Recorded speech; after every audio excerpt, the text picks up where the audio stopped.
is not enough to show I care. Ooh, I need your love in her hand. I knew she was gonna meet.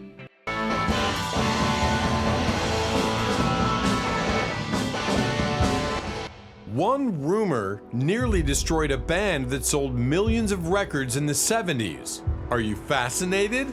We're revealing the wildest scandals that caused the fall of rock and roll's biggest names. 20. Fleetwood Mac's tumultuous love affairs.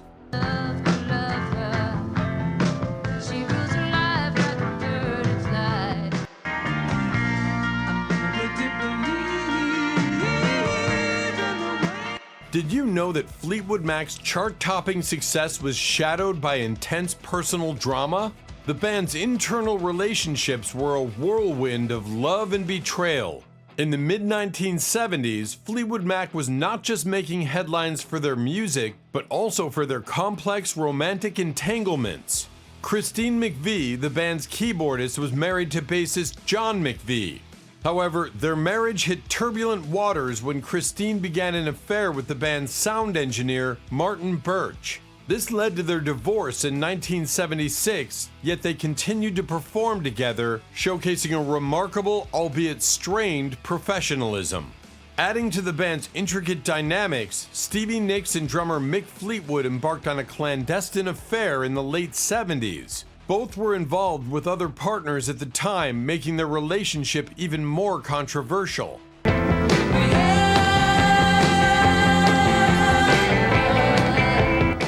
Fleetwood later reflected, "Eventually I fell in love with her and it was chaotic.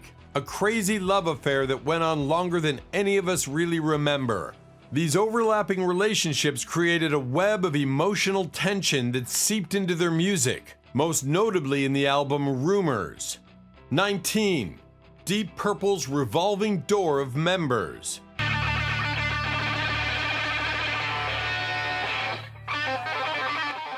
Ever wondered how a band can survive with constant lineup changes?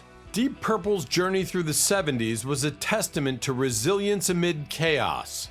Deep Purple, formed in 1968, quickly became a cornerstone of hard rock. However, the early 70s saw significant shifts in their lineup. The original vocalist Rod Evans and bassist Nick Simper were replaced by Ian Gillan and Roger Glover, respectively, marking the beginning of the iconic Mark II lineup.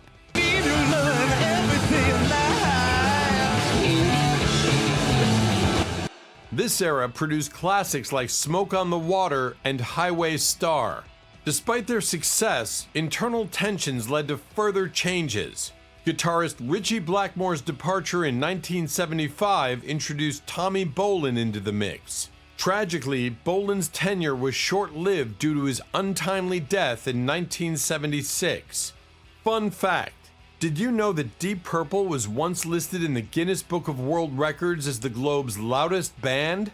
Their 1972 concert reportedly reached 117 decibels, equaling the noise level of a jet engine.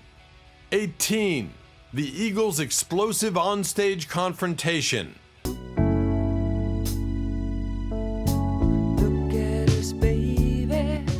Did you know that a single concert could spell the end for a legendary band?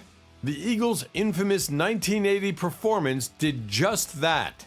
On July 31st, 1980, during a benefit concert in Long Beach, California, tensions within the Eagles reached a boiling point.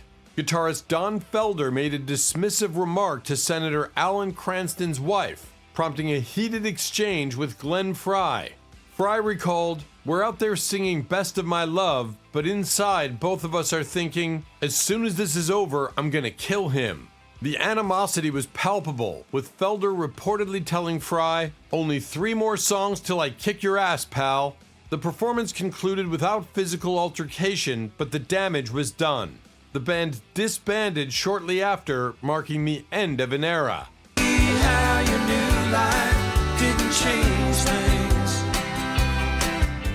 This incident, known among fans as the Long Night at Wrong Beach, epitomized the internal strife that had been brewing for years. It wasn't until 1994 that the Eagles reunited for their Hell Freezes Over tour, a nod to the improbability of their comeback. 17. The Clash's internal fractures.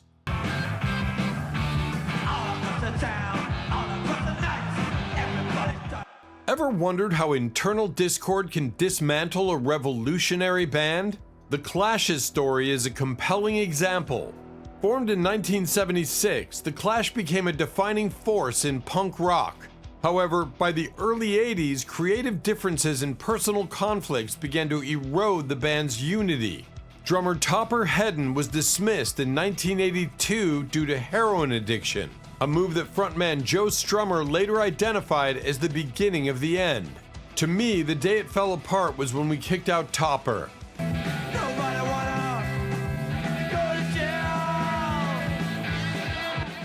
The situation worsened in 1983 when guitarist Mick Jones was fired amid escalating tensions.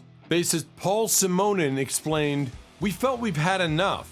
Let's kick him out, and that's what we decided on, and to hell with the consequences." The restructured lineup struggled to recapture the band's former glory. Their final album, Cut the Crap, released in 1985, was critically panned. By early 1986, The Clash disbanded. Fun fact: did you know that The Clash's 1982 album Combat Rock featured the hit Rock the Casbah, which became the first song by the band to chart on the US Billboard Hot 100? It remains one of their most enduring tracks. 16. The Rolling Stones Altimont Tragedy. In her hand, I knew she was gonna meet. Did you know that a free concert intended to be Woodstock West turned into a nightmare for the Rolling Stones? The Altimont free concert in 1969 became infamous for its violence and chaos. On December 6, 1969, the Rolling Stones organized a free concert at the Altimont Speedway in California, aiming to replicate the peace and love vibe of Woodstock. However, the event spiraled out of control due to poor planning and security issues. The Hells Angels Motorcycle Club was hired to provide security, a decision that proved disastrous. Their aggressive tactics led to multiple violent incidents throughout the day.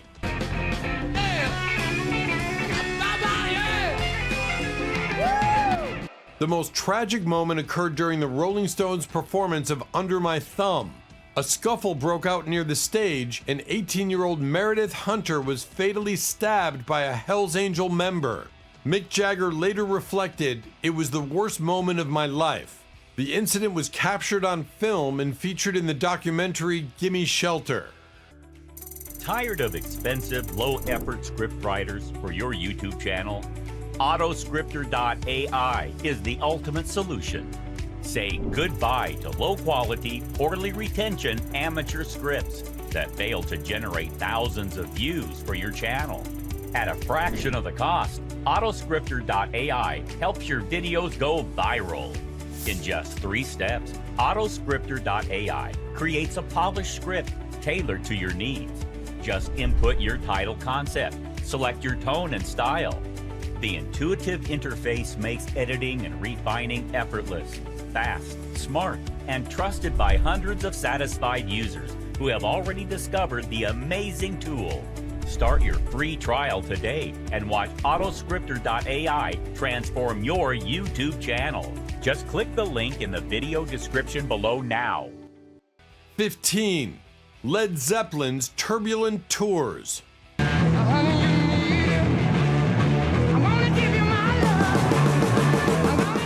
Ever wondered how the pressures of fame can lead to a band's downfall? Led Zeppelin's tumultuous tours in the 70s offer a glimpse into the darker side of rock stardom. Led Zeppelin's rise to fame in the early 70s was meteoric, with their powerful performances and groundbreaking music. However, their success was accompanied by excessive partying, substance abuse, and internal tensions. The band's 1977 North American tour was particularly notorious for its backstage excesses and violent incidents. Drummer John Bonham's heavy drinking often led to erratic behavior, causing friction among band members. The tour took a tragic turn when Robert Plant's 5-year-old son, Karak, died suddenly from a stomach virus. Devastated, Plant returned to England and the remaining tour dates were cancelled. This loss profoundly affected the band, leading to a hiatus and raising questions about their future. In 1980, as the band prepared for a comeback tour, John Bonham's alcohol addiction culminated in his death after a heavy drinking session.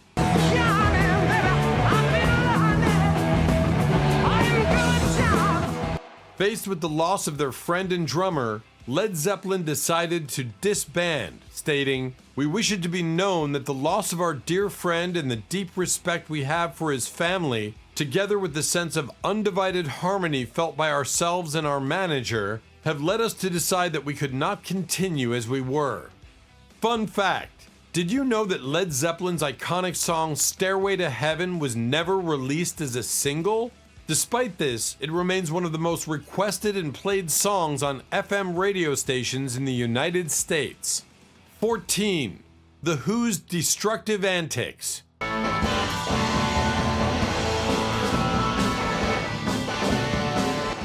Did you know that The Who's penchant for destruction wasn't just an act? Their onstage chaos often mirrored offstage tensions. The Who, renowned for their explosive performances, frequently ended shows with smashed guitars and wrecked drum kits. This wasn't mere theatrics, it reflected underlying band tensions. Pete Townsend, the band's guitarist, once remarked, "We were trying to destroy the audience as much as we were destroying ourselves."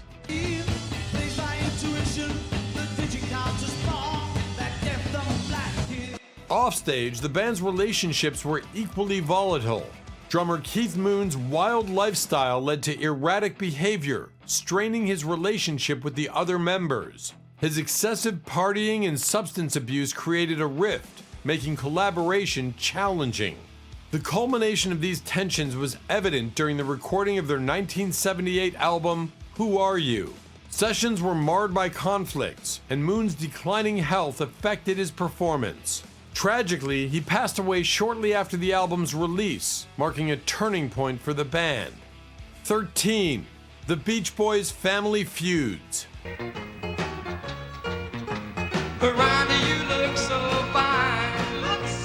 Ever wondered how family ties can both make and break a band?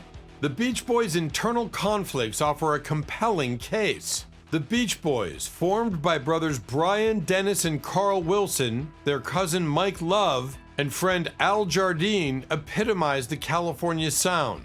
However, familial bonds didn't shield them from discord. Creative differences, particularly between Brian Wilson and Mike Love, led to significant tensions. Brian's experimental approach clashed with Mike's preference for commercial hits. This discord became evident during the production of the Smile album, which was shelved due to internal disagreements. Mike Love later sued Brian Wilson over songwriting credits, further deepening the rift. Personal issues compounded the band's troubles. Dennis Wilson's struggles with substance abuse and his association with controversial figures added to the turmoil. His untimely death in 1983 was a significant blow to the group.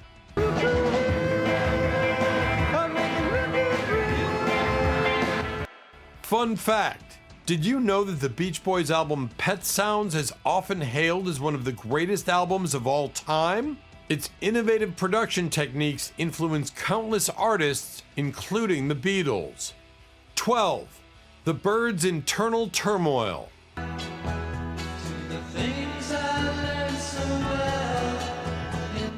Did you know that creative clashes can lead to a band's undoing? The Byrds' internal strife is a classic example.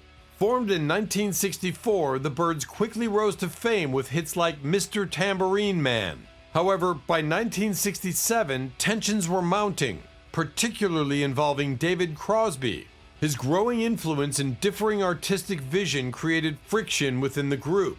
Crosby's controversial song Triad, which delved into themes of a menage a trois, was rejected by the band, further straining relationships. He was eventually dismissed in late 1967, with Roger McGuinn stating, "He just wasn't making it, man. getting hard to work with. A lot more than just my toys to let. Following Crosby's departure, the Byrds underwent several lineup changes, with members like Gene Clark and Michael Clark exiting.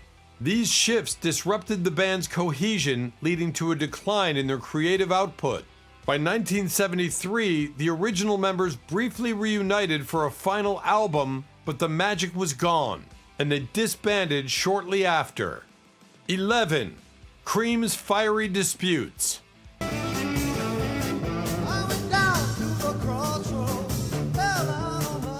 Ever wondered how intense rivalries can implode a supergroup? Cream's short-lived journey is a testament to that. Formed in 1966, Cream brought together Eric Clapton, Jack Bruce, and Ginger Baker, three virtuosos who created a powerful blues rock sound. Despite their musical synergy, personal animosities, especially between Bruce and Baker, plagued the band. Their volatile relationship often led to onstage altercations and backstage arguments. The relentless touring and recording schedules added to the strain. By 1968, the tensions became unbearable, leading Clapton to announce the band's breakup. Their farewell tour concluded with a final performance at London's Royal Albert Hall. Fun fact, did you know that Cream was one of the first bands to be dubbed a supergroup? Their members were already renowned musicians before coming together, setting a precedent for future supergroups. 10. The Kinks onstage brawls. Life goes on. My name's Johnny Cash. It's nice to be. Did you know that sibling rivalry can lead to literal onstage battles? The Kinks' performances were sometimes marred by physical altercations between brothers Ray and Dave Davies. Formed in 1963, the Kinks quickly rose to fame with hits like You Really Got Me. However, the band's success was often overshadowed by internal conflicts, particularly between the Davies brothers. Their tumultuous relationship led to several infamous onstage incidents. One notable event occurred in 1965 during a performance in Cardiff, where a fight between Ray and Dave escalated to the point where drummer Mick Avery struck Dave with his drum pedal, knocking him unconscious. This incident resulted in Dave being hospitalized and Avery briefly going into hiding to avoid arrest. These violent episodes strained the band's dynamics and affected their reputation. Despite their musical innovation, such as the concept album The Kinks Are the Village Green Preservation Society, internal tensions hindered their cohesion. The band's erratic behavior also led to a ban by the American Federation of Musicians, preventing them from touring the US between 1965 and 1969, which significantly impacted their international success. 9. The Doors' final performance with Jim Morrison.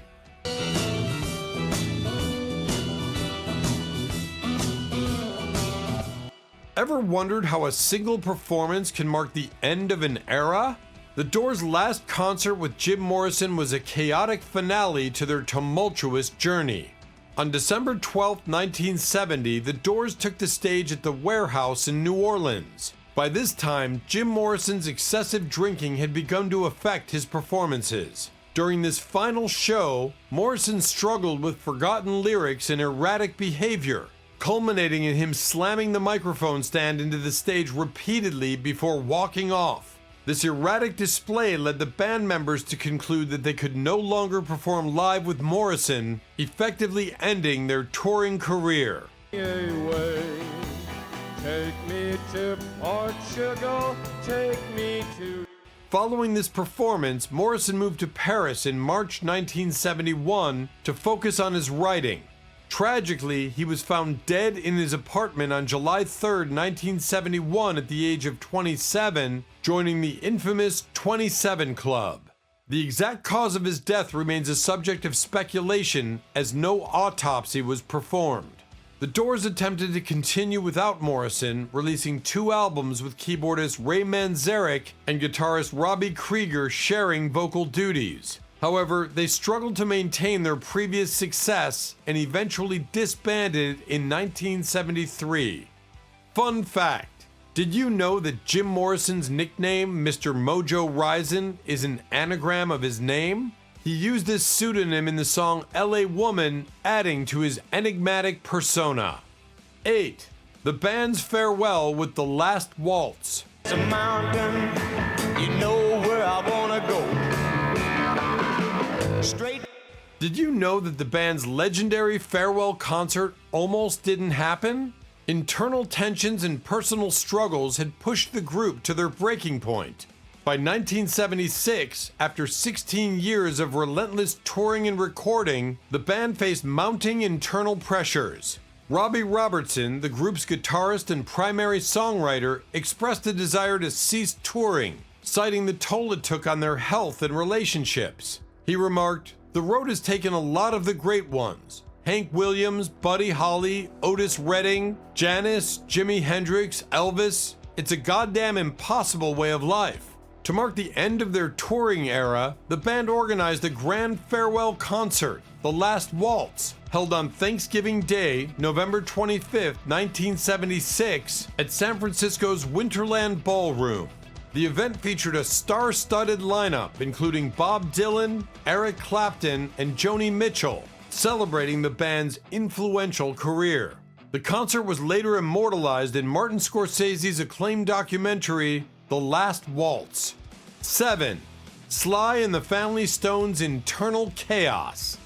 Ever wondered how a pioneering band's internal chaos can lead to its downfall? Sly and the Family Stone's story is a poignant example.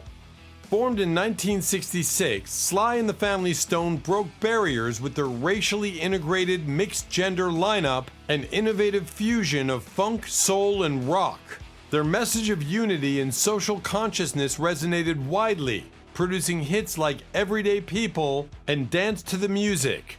However, as their fame escalated, internal conflicts emerged. Sly Stone's increasing drug use led to erratic behavior, causing missed concerts and unreliable performances. Bassist Larry Graham and drummer Greg Errico departed due to the chaotic environment. The band's manager Ken Roberts recounted an incident where Sly had to be carried, asleep in a chair, through a hotel lobby to catch a flight, highlighting the extent of the dysfunction. The turmoil culminated in the band's dissolution in 1975. Fun fact: did you know that Sly and the Family Stone were the first major American rock group to have a racially integrated mixed-gender lineup? This diversity was revolutionary in the 1960s music scene. 6. The Velvet Underground's artistic clashes. Did you know that creative differences can dismantle even the most avant-garde bands? The Velvet Underground's internal tensions led to significant lineup changes. Formed in 1964, the Velvet Underground was known for their experimental sound in association with artist Andy Warhol. However, by 1968, tensions between lead vocalist Lou Reed and multi-instrumentalist John Cale had escalated. Reed's desire for a more accessible sound clashed with Cale's avant-garde inclinations. This discord culminated in Reed delivering an ultimatum, leading to Cale's departure from the band. Following Cale's exit, the band recruited Doug Yule and shifted towards a more mainstream rock style.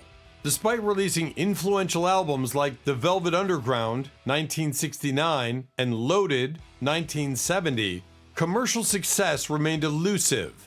In August 1970, Reed abruptly left the band, feeling disillusioned by their lack of recognition and internal conflicts. 5. The Mamas and the Papas' romantic entanglements.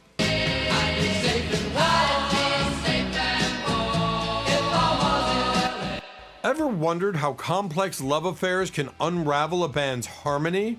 The Mamas and the Papas experienced just that. Formed in 1965, the group consisted of John and Michelle Phillips, Denny Doherty, and Cass Elliot. Their harmonious vocals masked underlying romantic tensions. Michelle Phillips engaged in an affair with bandmate Denny Doherty, causing friction within the group. Additionally, Michelle had a brief liaison with Gene Clark of the Byrds, further straining her marriage to John. These entanglements led to Michelle's temporary dismissal from the band in 1966. Although she was reinstated shortly after, the trust among members was eroded. The band's internal dynamics became increasingly strained, leading to their eventual breakup in 1968.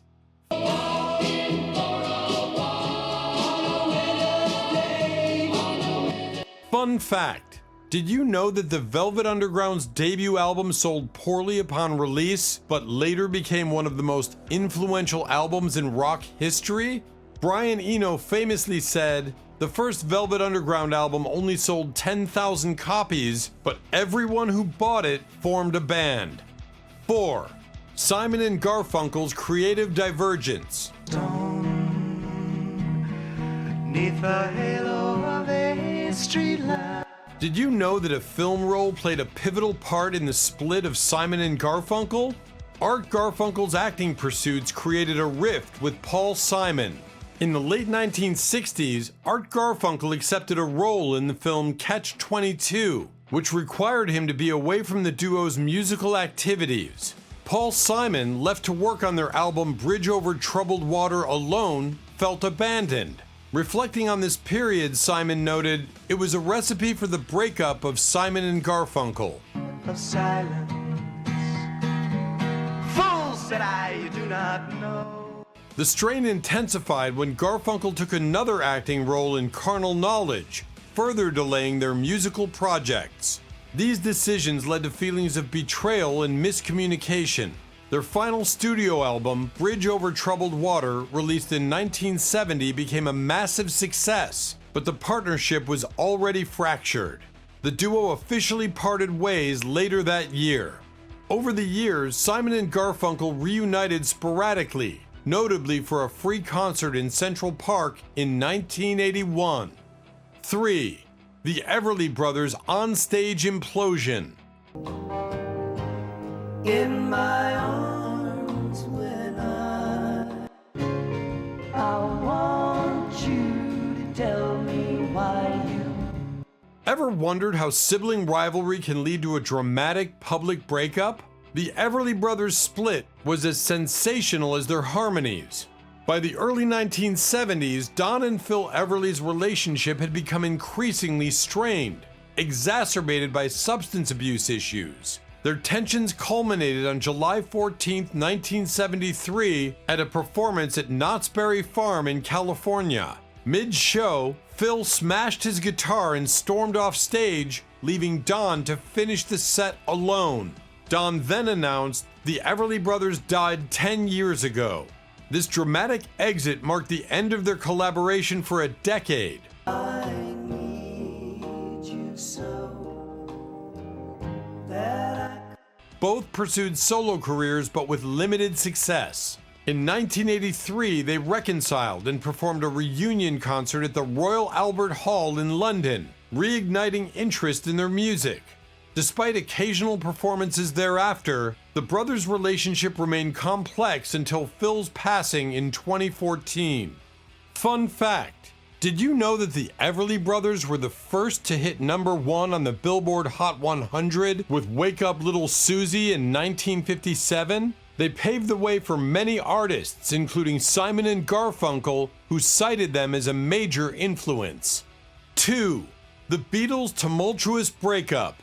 And now my life has changed in so many ways. Did you know that the world's most famous band faced multiple internal crises before their eventual split?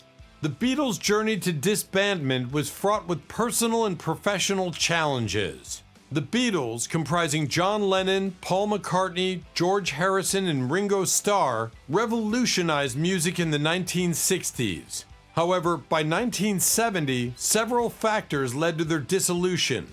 The death of their manager, Brian Epstein, in 1967 left a leadership void, leading to managerial disputes. Creative differences emerged, with McCartney's dominant role causing friction.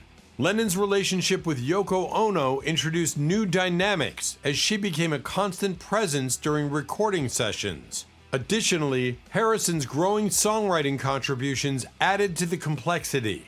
These tensions culminated in McCartney announcing his departure in April 1970, marking the official end of the Beatles. It's not enough to show I care. Ooh, I need your love. Fun fact, did you know the Beatles' iconic Abbey Road cover was shot in just 10 minutes? Photographer Ian McMillan took 6 quick photos while traffic was halted, and one of them became legendary. 1. Creedence Clearwater Revival's internal strife. Ever wondered how internal conflicts can dismantle a successful band? Creedence Clearwater Revival's story is a prime example. Creedence Clearwater Revival, CCR, known for hits like Bad Moon Rising and Proud Mary, dominated the late 1960s and early 1970s. However, internal tensions, particularly involving frontman John Fogerty, led to their downfall. Fogerty's control over the band's direction caused friction, especially with his brother Tom Fogerty, who eventually left the group in 1971. The remaining members attempted a democratic approach for their album Mardi Gras, 1972, sharing songwriting and vocal duties. The result was critically panned, with some calling it the worst album ever by a major rock band. This failure, combined with ongoing disputes, led to CCR's breakup in October 1972. Fun fact, did you know CCR performed at Woodstock in 1969, but refused to let their set appear in the festival film? John Fogerty claimed the band followed an underwhelming Grateful Dead set, and most of the audience was asleep. Thanks for tuning in. Don't forget to like, share, and subscribe for more incredible stories about music's wildest moments. And hey, check out these videos right here for more jaw-dropping tales from the golden age of rock.